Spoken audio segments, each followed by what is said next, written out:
Afghanistan has seen endless empires rise at its gates, yet within its mountains, their legacies lie in ruin and dust.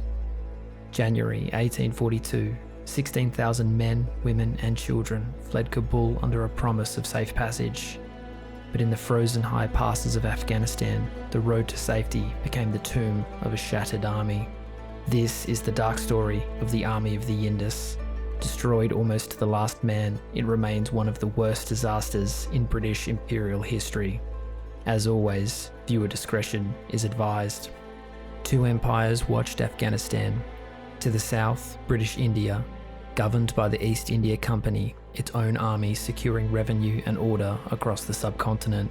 To the north, the vast Russian Empire sets its sights on Central Asia, inching ever closer to India, Britain's crown jewel.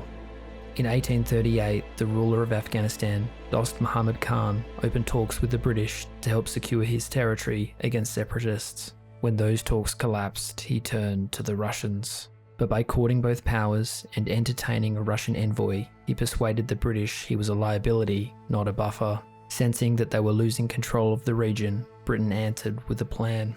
Depose Dost Muhammad Khan and restore Shah Shuja Durrani, a pliable exile who would serve their interests.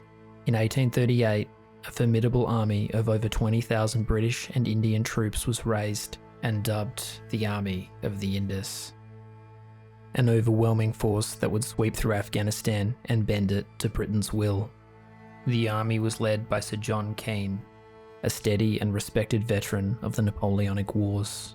Alongside the troops marched 30,000 camp followers, wives, children and servants, innocent souls on the threshold of unimaginable suffering.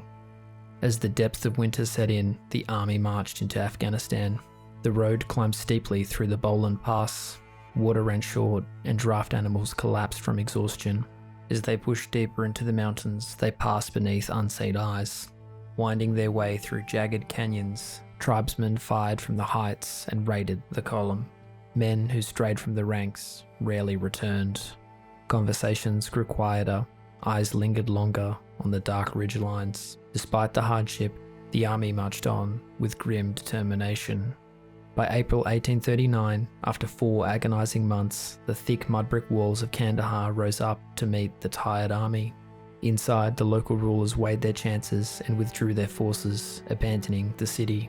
With trepidation, the vanguard crept towards the city gates. To their astonishment, the gates lay open, the wind whistling through the empty streets. A garrison was established, and dispatches back to Britain boasted of a triumphant success. But the ease with which the army seized the city fostered a false sense of invincibility, one that left them severely unprepared for what lay beyond as they marched on to Kabul. After swiftly capturing the fortress of Ghazni, the army rode into Kabul in August 1839. Fear and excitement filled the dusty air as the army packed into the crowded city. Bugles sounded and flags were raised. Children ran out to see these strange new foreigners as Shuja Durrani was led into the city and proclaimed Shah, the king. But a king borrowed from exile is not always a king accepted at home. Seen as a British puppet, he had little support. The Afghans instead harboured a deep mistrust that quietly simmered. For a time, the occupation looked calm. British officers settled with their families, holding lavish dinner parties and putting on Shakespearean plays, a small slice of Britain in this remote corner of the world. Yet beneath the surface, danger lurked. Against military advice, political officer Sir William Brydon quartered the army in exposed camps outside Kabul, leaving them vulnerable and cut off from supply. In his dispatches, he dismissed the rising tension in the city as the usual state of Afghan society. Convinced Kabul could be controlled with bribes to local tribal leaders in exchange for keeping the peace, McNaughton ignored warnings that the British garrison's outlying camps were exposed and not in proper defensive positions. It was a brittle peace, bought with gold, and soon it proved too expensive for the British government. As Lieutenant Vincent Eyre observed in 1843, the payments were a useless drain upon the treasury now that the country was supposed to be subdued. The bribes ceased, along with the loyalty it had bought. The army endured a revolving door of commanders, each serving briefly before the post finally landed fatally on William Elphinstone. Burdened by age and ill health, he wavered when firmness was required and sought compromise when action was needed. A political appointment, he was wholly unfit for command. On November 1st, 1841, tensions in the city erupted when a Kashmiri woman, enslaved in a local household, sought refuge with one of the company's political officers, Sir Alexander Burnes. Burnes, known for his womanizing, refused to return her when confronted. Her pursuers left in anger, speaking of dishonor. That night, under the cover of darkness, Afghan leaders were summoned for a secret council. By morning, calls to jihad rang out across the old city. The city responded with force. A hostile crowd quickly gathered, spilling into the narrow street outside Burnes's residence. Shouts echoed off the mud brick walls, accusations of dishonor, demands for blood. Burnes stepped out, speaking in Pashto as he tried to calm the situation. Stones flew first, musket fire cracked in reply. The mob surged forward. Within moments, the house was overrun. Burnes, his brother Charles, and members of the household were dragged into the street and murdered as their home was looted and burned. Kabul slid into open revolt. The army supply depot was stormed and looted on the 9th of November as attacks on the British spread across the city and the surrounding hills. In an effort to regain momentum, a British force marched out to drive the Afghan tribesmen from the Bamaru Hills on the 23rd of November. But the ground gave them nothing they trained for. Sudden cracks of long-range fire from ridges and hollows, fighters they could barely see. Confusion spread. Companies wheeled and stumbled, unsure who they were shooting at. What was meant as a simple show of superiority collapsed into disorder, and the soldiers fell back. With relief from the south severed by snowbound passes and the road to escape blocked by the enemy, supplies and options were quickly running out. The frightening reality could no longer be denied. They were powerless. Among the British, tempers flared between military and political officers, whether to wait for spring and relief from the south, or abandon Kabul and retreat to Jalalabad, the closest friendly city. But Major General Elphinstone wavered, unable to take charge of the situation and act decisively. With no supply, enemies on every side, and hunger gnawing deeper each day, the proud army withered. Soldiers began to desert their posts. On the 23rd of December, Sir William Brydon, acting on his own authority and in flagrant breach of military orders, rode out to meet the rebel leader, hoping to negotiate a truce. Akbar Khan, the son of Dost Muhammad Khan, emerged as the rebel leader, and Afghans from every quarter rallied to his cause. But what began as a parley became an ambush. Brydon was seized by Akbar Khan and shot. Brydon's corpse was dragged through Kabul streets and exposed in the city bazaar, dismembered, impaled, and publicly displayed as a warning to the British presence. Brydon's murder shattered the British command. With their envoy dead and morale broken, the camp was paralysed. Yet Akbar Khan, having proved his power, now changed his tone. He reopened talks, not out of mercy, but calculation, offering safe passage in exchange for their surrender.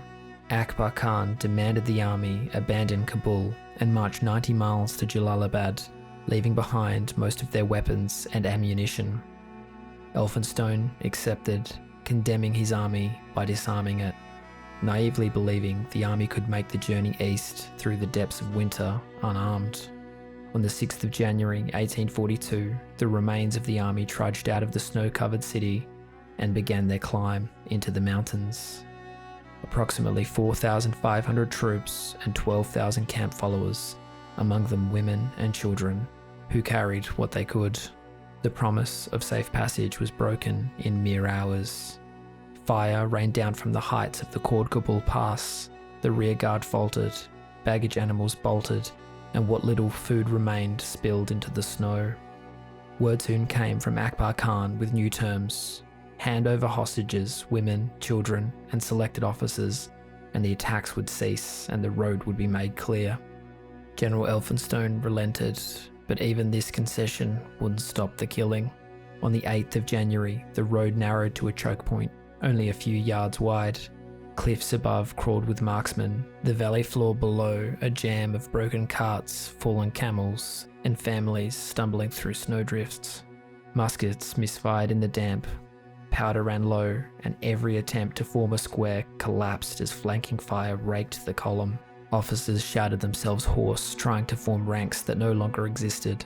The rear guard dissolved into knots of men sheltering behind dead animals and baggage that gave no cover. Wounded were dragged a few yards and then left, their cries muffled by wind and snow. Those who lit fires for the dying only painted targets for the cruel marksmen.